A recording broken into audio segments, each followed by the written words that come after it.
kuliah kita yang ketiga pada hari ini dengan saya. Kita akan masuk tentang apa yang disebut dengan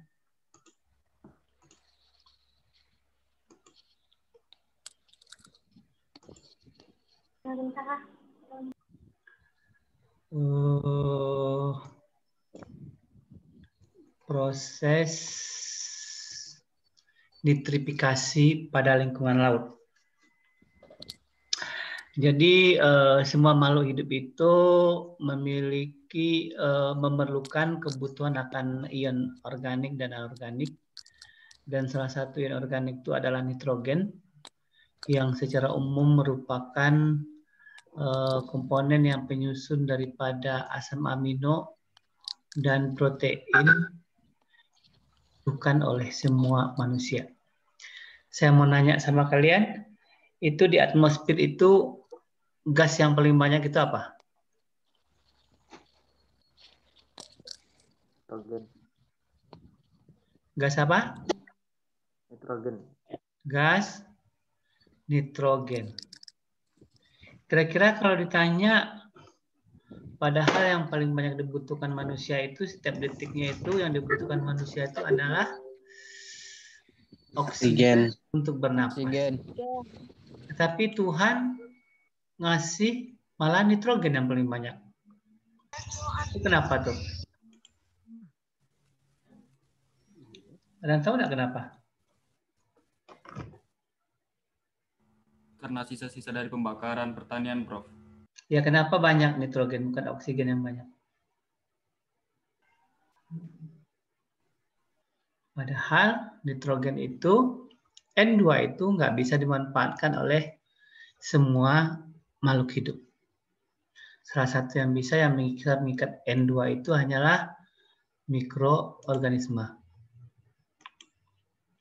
Jadi masih ada rahasia Tuhan yang dia ingin kepada kita untuk mendecover, untuk menguasai daripada bumi ini, dan salah satunya adalah nitrogen. N2 yang ada di atmosfer ini tidak akan bisa berfungsi, tidak akan bisa bermanfaat apapun kalau dia belum bisa diikat oleh masuk ke dalam food chain atau ke rantai makanan manusia. Karena dia nggak kita butuhkan untuk bernapas, segala macamnya, sehingga dia akan menjadi hal yang terbuang. Maka itu ada rahasia Tuhan bagaimana kita bisa mengambil N2 yang ada pada atmosfer itu, agar bisa dimanfaatkan masuk ke dalam rantai makanan manusia. Jadi ketika N2 itu bisa diabsorpsi atau bisa diikat oleh mikroorganisme, maka masuklah dia ke dalam mikroorganisme, kemudian menyusun daripada komponen daripada bakteri, jamur, dan segala macam. Kemudian itu ada diantaranya akan bentuk daripada asam amino, protein yang ada pada tubuh mikroorganisme. Mikroorganisme nanti dimakan oleh protozoa, protozoa dimakan oleh ikan, ikan dimakan oleh manusia. Maka N2 tadi sudah menjadi bermanfaat karena dia sudah masuk kepada rantai makanan manusia. Tapi kondisi ini masih jauh daripada yang diinginkan Sang Pencipta. Karena apa? Karena kita belum bisa memanfaatkan N2 dalam kebutuhan, sehingga masih banyak orang yang kelaparan, masih banyak orang miskin di dunia ini, dan salah satunya adalah karena ini. N2 ujung-ujungnya asam amino adalah protein. Makanan manusia itu ada karbohidrat, ada lemak, ada protein. Dan yang paling mahal itu biasanya adalah protein. Kalau lemak itu nggak banyak yang kita butuhkan. Sedikit, itu pun harganya juga harganya sedang. Jadi kita butuhkan seperti minyak untuk goreng, mentega, segala macam. Tapi protein kita butuhkan paling mahal, daging mahal, biasa 50-70 kilo, telur, ayam, ikan mahal. Dan jauh lebih mahal dari ubi, dari jagung, dan dari beras segala macamnya. Jadi tugas daripada manusia yang masih tersisa hari ini adalah bagaimana kita memanfaatkan nitrogen yang ada pada alam itu yang bisa dimanfaatkan masuk ke food chain sehingga proses kemiskinan di dunia ini sudah nggak ada lagi. Dan protein yang kita butuhkan itu lengkap pada semua yang ada yang ini. Kemudian pada atmosfer itu selain nitrogen ada oksigen, ada CO2, ada dan ditambah beberapa uap air dan zat-zat lainnya. Kemudian konsentrasi nitrogen di atmosfer itu mencapai 780,90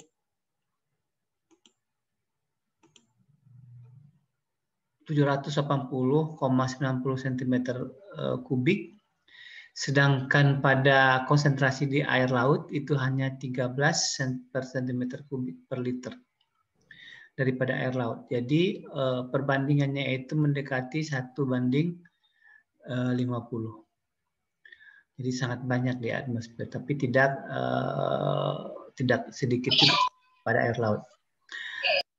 Kemudian konsentrasi nitrogen masih lebih tinggi dibandingkan dengan gas yang lain yang ada di air laut itu dibandingkan dengan oksigen, argon, neon, helium, dan gas kripton. Nitrogen memegang peranan penting dalam pembentukan asam-asam amino yang membentuk daripada protein. Kemudian kenapa kita berbicara masalah nitrogen? Karena kita akan berbicara tentang yang disebut dengan salah satu proses yang sangat berperan dalam siklus nitrogen. Apa itu? Ialah proses nitrifikasi. Apa itu nitrifikasi? Adalah proses oksidasi enzimatik yang dilakukan oleh sekelompok zat unik bakteri yang merupakan memiliki dua tahap yang terkoordinasikan, yaitu proses oksidasi amonium menjadi nitrit dan oksidasi nitrit menjadi nitrat. Nitrifikasi ini merupakan pusat siklus nitrogen di laut. Kandungan nitrat di laut itu sebagian besar dihasilkan melalui proses nitrifikasi. Kalau misalnya di laut lepas itu, nitrat yang dibutuhkan oleh produsen primer itu tidak akan bisa ada kalau nggak ada bakteri nitrifikasi. Kalau misalnya di muara, memang nitrat bisa datang dari bawaan dari sungai, banjir, dan segala macamnya. Tetapi di laut lepas, nitrat nggak bisa diproduksi oleh lain selain daripada mikroorganisme, yaitu dan melalui proses nitrifikasi. Kalau proses nitrifikasi tidak ada, maka siklus fotosintesis bisa-bisa tidak akan terjadi. Kandungan nitrat di laut sebagian besar dihasilkan melalui proses nitrifikasi yang nantinya akan melalui proses upwelling akan naik kepada permukaan yang akhirnya akan bisa dimanfaatkan dalam proses fotosintesis sebagai sumber nitrogen bagi produsen primer. Jadi disinilah kunci daripada bakteri nitrifikasi dalam siklus daripada nitrogen itu. Nitrifikasi itu memiliki dua tahap. Tahap pertama adalah tahap amonia oxidizer, yaitu bagaimana amonia dioksidasi menjadi NH2OH dan H. Kemudian tahap keduanya NH2OH ditambah H2O terbentuklah nitrit. Pada konsentrasi ini akan menghasilkan air, elektron, dan kalori yang dihasilkan sebanyak 65 kilokalori. Kemudian dioksidasi oleh bakteri ammonium oxidizer dan produk tidak terakumulasi di laut. Jadi produk ini hanya akan sebentar di laut, akan secepatnya dioksidasi lagi dengan adanya oksigen akan menjadi nitrat dan H2O dan menghasilkan kalori sebanyak 18 kilokalori. Yang penghasilnya itu adalah bakteri nitrit oxidizer. Mekanisme tadi ada dua tahap, tapi enzim yang terlibat itu adalah 3 enzim. Yang pertama adalah enzim amonia monoenzimatik, yaitu enzim yang merealisasikan oksidasi amonium ke hidroksilamin. Enzim terasosiasi ke membran sitoplasmik yang sensitif pada sinar matahari, sehingga enzim ini mengandung Cu. Enzim ini bisa terdapat pada 3 kondisi, yaitu kondisi oksidasi disebut dengan niet yang mengandung 2 Cu, dan kondisi reduksi yang membawa 2 elektron disebut dengan desoksi. Kondisi Cu direoksidasikan untuk menjadi bentuk aktif disebut dengan oksi. Bentuk oksi ini memberikan suatu atom oksigen atau substrat amonium oksigen, yang lain disebut dengan redoksi untuk memberikan satu molekul air. Jadi begitu komplitnya bagaimana organisme-organisme kecil itu merubah daripada suatu senyawa ke senyawa yang lainnya. Kemudian ada enzim yang kedua, enzim hidroksiamid oksidoreduktase atau HO, yang aktif dalam kondisi oksidasi hidroksilamin ke nitrit. Enzim yang larut terdapat pada periplasma daripada mikroorganismenya. Yang ketiga, enzim nitrit oksidoreduktase yang aktif pada oksidasi nitrit ke nitrat yang merupakan transfer elektron sederhana. Jadi tahap daripada nitrifikasi itu ada 2 tahap, tetapi enzim yang terlibat itu ada 3 enzim. Ini dihafal enzimnya ya, karena akan bakal keluar ujian. Kemudian bakteri nitrifikasi, apa saja jenis bakteri yang ada? Pertama, bakteri yang mengoksidasi amonium menjadi nitrit disebut dengan bakteri ammonium oxidizer, yaitu merupakan bakteri chemoautotropik. Jadi chemoautotropik ini artinya adalah organisme autotropik yang memperoleh energinya adalah dari reaksi kimianya. Jadi dia tidak membutuhkan reaksi daripada sinar matahari sebagai sumber energinya. Substrat yang digunakannya adalah amonium dan karbon dioksida berbentuk batang gram negatif famili Nitrobacteriaceae. Sampai pada saat ini dikenal 5 genus bakteri. Apa saja itu? Genusnya adalah Nitrosomonas, Nitrosospira, Nitrosococcus, Nitrosolobus, dan Nitrosovibrio. Jadi ada 5 jenis daripada genus bakteri nitrifikasi yang sudah ditemukan. Kemudian yang kedua adalah bakteri nitrit oxidizer. Sampai saat ini sudah ditemukan yaitu 3, yaitu Nitrobacter, Nitrococcus, dan Nitrospina. Jadi ammonium oxidizer lebih banyak ditemukan daripada genus bakteri nitrit oxidizer. Kemudian apa fungsi nitrifikasi pada lingkungan? Kalau kita melihat seluruh mikroorganisme itu mempunyai lini dan fungsinya masing-masing.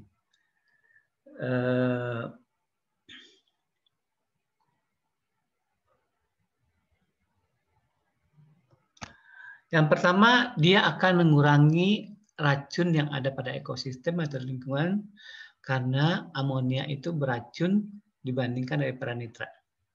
Jadi kalau amonia itu misalnya pada suatu ekosistem laut atau ekosistem yang tertutup, sungai ataupun danau, ketika amonia lebih tinggi, maka bersaing dengan oksigen, maka ikan atau udang ketika dia bisa menghirup daripada amonia, jadi makanya sangat berbahaya, itu kalau masuk ke dalam tubuhnya akan terjadi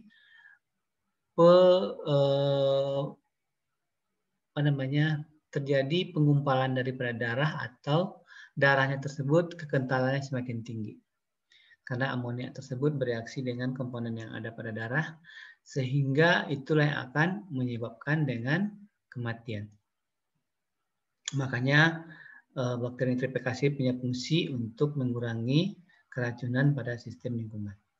Yang kedua, merubah suatu produksi ekosistem dari produksi regenerasi kepada produksi baru.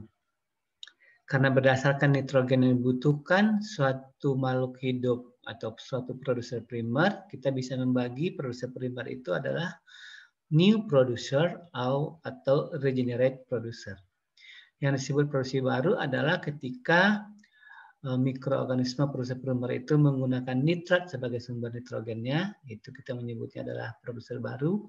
Sementara kalau dia menggunakan amonium sebagai sumber nitrogennya, disebut dengan produksi regenerasi.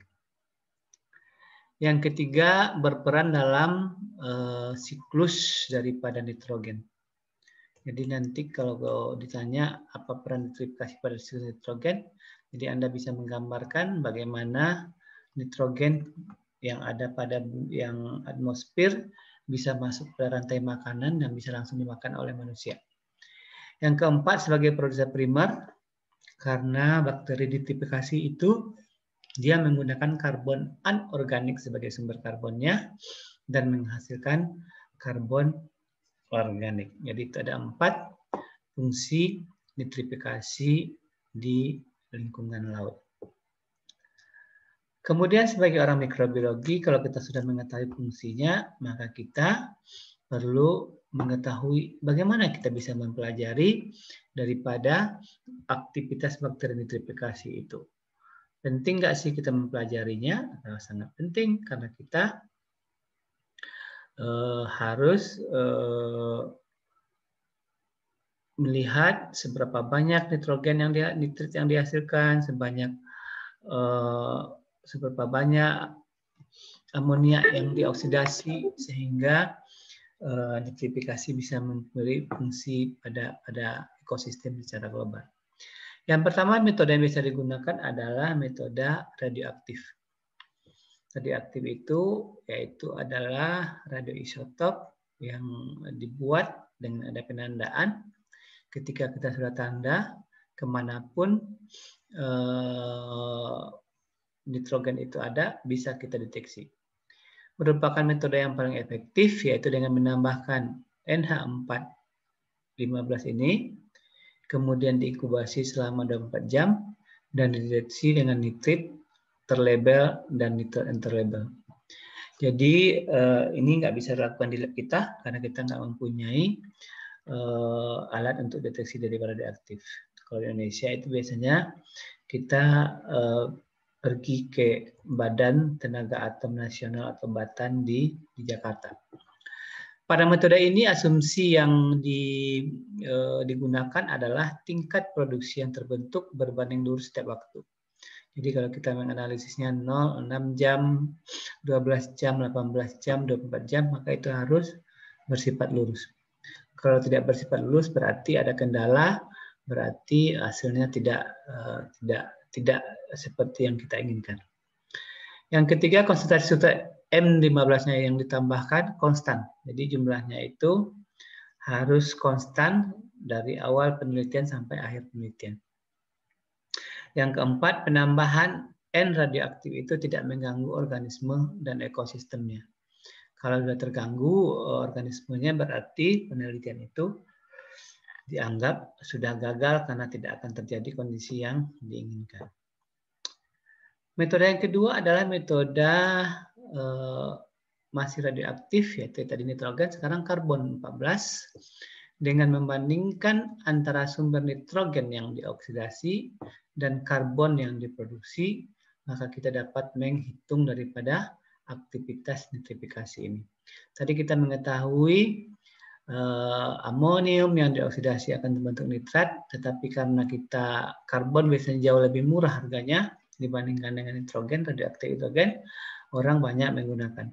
Konversi daripada jumlah nitrogen yang dioksidasi dengan karbon organik yang terbentuk itu akan bisa melihat berapa banyak aktivitas bakteri nitrifikasinya. Yang ketiga adalah metode yang sederhana, ini bisa dilakukan di lab kita, disebut dengan metode non-isotopik, yaitu dengan menggunakan inhibitor yang spesifik dari bakteri tersebut. Apa itu inhibitor? Inhibitor itu adalah penghambat. Zatnya yang digunakan adalah allylurea atau N-serve inhibitor bagi bakteri ammonium oxidizer. Jadi ketika kita melakukan penelitian akan ada 2 tabung, misalnya 2 tabung itu masing-masing tabung akan ada replikasinya 3. Kalau penelitian itu harus mempunyai ulangan. Jadi ada tabung A dan tabung B. Yang tabung A ini kita kasih inhibitor spesifik, tabung B tidak. Maka pada 0 jam kita nilai daripada amoniumnya, kita analisis nitratnya. Kemudian pada ke-24 jam kita akan melihat juga amonium nitrit dan nitratnya. Perbedaan daripada konsentrasi awal dan akhir itu merupakan proses daripada nitrifikasi, kemudian pengurangan yang ditambahkan dengan inhibitor dengan non-inhibitor, itulah hasil sebenar daripada bakteri nitrifikasi. Kemudian untuk klorat, ini merupakan inhibitor yang digunakan untuk nitrate oxidizer. Jadi dua ekosistem yang kita buat, misalnya misalnya tabung minuman aqua A dan B, yang satu tambah klorat, yang satu tidak tambah klorat. Yang 0 jam kita analisis nitritnya berapa, kemudian yang 24 jam nanti kita analisis lagi berapa nitritnya dan berapa nitratnya. Jadi nanti perbedaan yang ditambahkan inhibitor dengan non-inhibitor itu merupakan hasil daripada produksi bakteri nitrifikasi. Jadi metode ini sangat mudah sekali dilakukan dan bisa dilakukan dalam penelitian-penelitian yang sederhana. Apa faktor-faktor yang mempengaruhi aktivitas bakteri nitrifikasi? Jadi apa yang mempengaruhi kehidupan daripada bakteri kalau kita ingin dia mempunyai aktivitas yang baik? Yang pertama adalah substrat. Substrat itu adalah makanannya, di mana substrat maksimum atau makanan yang maksimumnya itu yang dia perlukan adalah 70-700 mikromolar untuk amonium, bakteri amonium oxidizer, kemudian 350 dan 600 mikromolar untuk nitrit untuk bakteri nitrit oxidizer. Jadi cukup besar konsentrasi yang dia butuhkan. Pada kondisi alami, korelasi secara positif dengan konsentrasi substrat di perairan pada konsentrasi 0,1 sampai 21 mikromolar aktivitas bakteri nitrifikasi itu adalah hiperbolik. Jadi kalau tadi kita lihat kebutuhannya itu sangat tinggi 70 sampai 700, tetapi di alam itu hanya 0,1 sampai 21 mikromolar. Terutama di daerah tropis kita ini konsentrasi daripada amonium sangatlah rendah sehingga aktivitas bakterinya juga rendah. Kemudian parameter yang kedua adalah temperatur. Kalau bagi kita daerah subtropis, temperatur kita tidak berbeda jauh antara musim di sepanjang tahunnya. Sebagai contoh, kalau di subtropis, kalau pada musim panas itu air laut itu bisa mencapai 37-38, sementara pada kondisi musim dingin bisa mencapai 15-16 Celcius. Sehingga perbedaan suhunya bisa mencapai 10 bahkan sampai 20 derajat Celcius antara musim panas dan musim dingin. Sehingga pada orang subtropis itu sering melakukan penelitian yang disebutnya adalah Q10 atau Q10, yaitu perbedaan aktivitas suatu organisme jika suhunya dibedakan 10 derajat Celcius. Jadi ada yang suhu 35 derajat dan 25 derajat Celcius, maka akan kita lihat aktivitasnya. Misalnya pada musim panas ada 35 derajat Celcius, airnya aktivitasnya berapa? Nanti pada musim semi suhunya bisa 25 derajat Celcius, musimnya berapa? Dan musim dingin nanti ada suhu airnya 15 derajat Celcius, aktivitasnya berapa? Ketika dianalisis terdapatlah Q10-nya itu adalah antara 2 sampai 33. Jadi ketika ditambahkan derajat 10 derajat Celcius, aktivitas daripada makhluk hidup itu meningkat antara 2 kali lipat sampai 3,3 kali lipat. Sementara jika pada kondisi laut alami bisa mencapai jauh lebih tinggi lagi, yaitu 6,8 kali lipat sampai 17 kali 6 lipat yang sudah dicoba di Teluk Narragansett, USA. Jadi ketika suhu naik 10 derajat, aktivitasnya bisa naik 6 kali jauh lebih cepat. Kemudian yang ketiga adalah oksigen. Kita mengetahui bakteri nitrifikasi ini merupakan bakteri aerob, yaitu bakteri yang membutuhkan oksigen untuk pertumbuhannya. Jika tanpa oksigen, dia tidak akan bisa tumbuh. Aktivitas optimum yaitu 0,51 mg per liter untuk bakteri ammonium oxidizer dan 1,98 mg per liter untuk bakteri nitrit oxidizer. Jadi bakteri ammonium oxidizer jauh lebih sedikit yang dia butuhkan oksigen dibandingkan daripada bakteri nitrit oxidizer. Yang keempat adalah cahaya matahari. Bahwasanya cahaya matahari secara langsung ke laut itu akan menghambat proses nitrifikasi. Sehingga dari hasil penelitian orang menemukan bahwasanya di subpermukaan itu kedalaman 25 sampai 100 mm itu utamanya laut lepas, cahaya matahari itu menghambat daripada nitrifikasi. Sehingga panjang gelombangnya yang dimiliki cahaya matahari 480 nanometer itu menghambat terjadinya proses daripada nitrifikasi. Kemudian yang kelima adalah pH. pH optimal atau netral yaitu antara 7 sampai 8 dan akan terhambat pada pH asam ataupun basah. Jadi di sini ada 5 parameter yang mempengaruhi aktivitas daripada bakteri nitrifikasi. Conclusion daripada penelitian ini bisa kita ambil bahwa nitrifikasi itu apa definisinya, yang kedua berapa tahap, berapa enzim yang terlibat, apa fungsinya, kemudian apa parameter yang mempengaruhi daripada aktivitas bakteri nitrifikasi tersebut. Kemudian karena setiap dosen harus mempunyai tugas, ini silakan dipoto tugas minggu depan, tapi nanti akan saya share juga di Google Classroom. Carilah satu artikel pada jurnal internasional tentang penelitian mikrobiologi laut. Ringkaskan menjadi 3 bentuk pendahuluan, metode, hasil atau pembahasan, maksimum menjadi 3 halaman. Kemudian ditambahkan kesimpulan, apakah Anda tertarik untuk melakukan penelitian tentang artikel tersebut? Jika iya, kenapa tertarik? Jika tidak, kenapa tidak tertarik? Tugas dikirim paling lambat 12 November jam 24 by Google Classroom. Sampai di sini ada pertanyaan?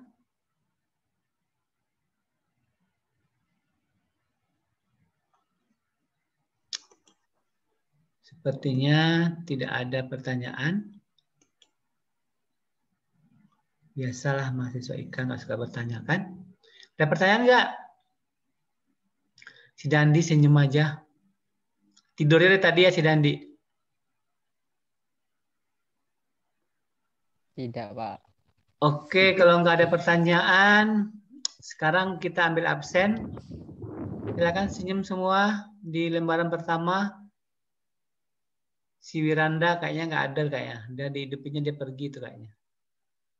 Si Wiranda, Arvin kuliahnya sambil naik motor lagi. Aduh. Si Lulu juga nggak ada nih kayaknya. Melinia juga nggak ada. Kita ambil absen ya. Si Lulu sama Melina Mustafa nggak ada kayaknya nih. Ya, ini yang pertama, halaman pertama senyum semua. Ambil absen. Oke. Kemudian kita masuk ke lembaran kedua. Topan kayaknya gue nggak ada juga nih. Kemudian si Muhammad Alizar kayaknya nggak ada juga nih. Tio juga nggak ada. Salmi juga nggak ada. Udah dia masuk, dia pergi. Auriza juga kayak gitu. Arif juga kayak gitu kayaknya. Maaf, Prof. Kameranya nggak connect. Udah masuk, dia pergi dia lagi. Senyum semua, ambil absen. Maaf, Prof. Jaringan. Masuk semuanya, jadi senyum semuanya, ambil absen. Oke. Oke, perkuliahannya sampai di sini dulu. Karena tidak ada pertanyaan. Saya ucapkan selamat hari Jumat. Bagi yang Muslim, selamat sholat Jumat sebentar lagi. Wabillahi taufik. Assalamualaikum warahmatullahi wabarakatuh. Waalaikumsalam. Makasih, Prof. Wabarakatuh. Wabarakatuh. Prof.